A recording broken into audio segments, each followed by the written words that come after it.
Wata rana mun taso daga lectures. Yunwa na duka na ga rana. Kasar ranar Zaria.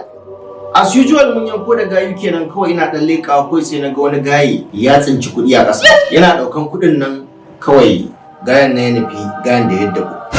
Yana zuwa ya ce masa malam barka dai. Yana bashi kuɗin nan gayan ya kirga dama kuɗin nan 20,000.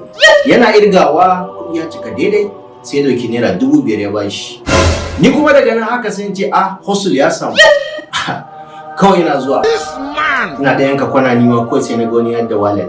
As usual ka san ba mu dole. Haka nan na karasa ni ma na je na garzaya na je na dauki wallet din nan.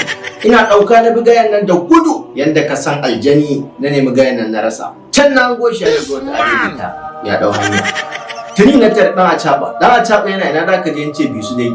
To gashi ban da ko sisi a jikina haka nan dai muka ringa bin gayan nan. Gayan na shan kwana muka neme shi muka rasa.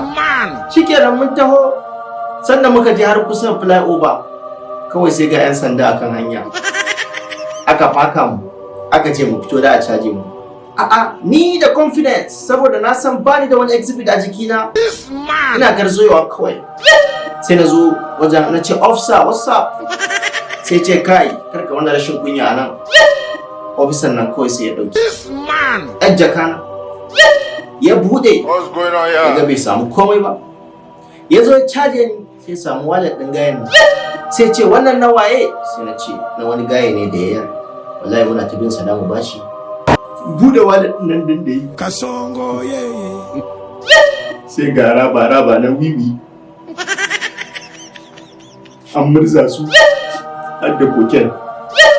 Ƙarshe dai labarin bai daɗi ba, ni ban samu kuɗi ba, sarki na biyu a station. God have mercy upon us.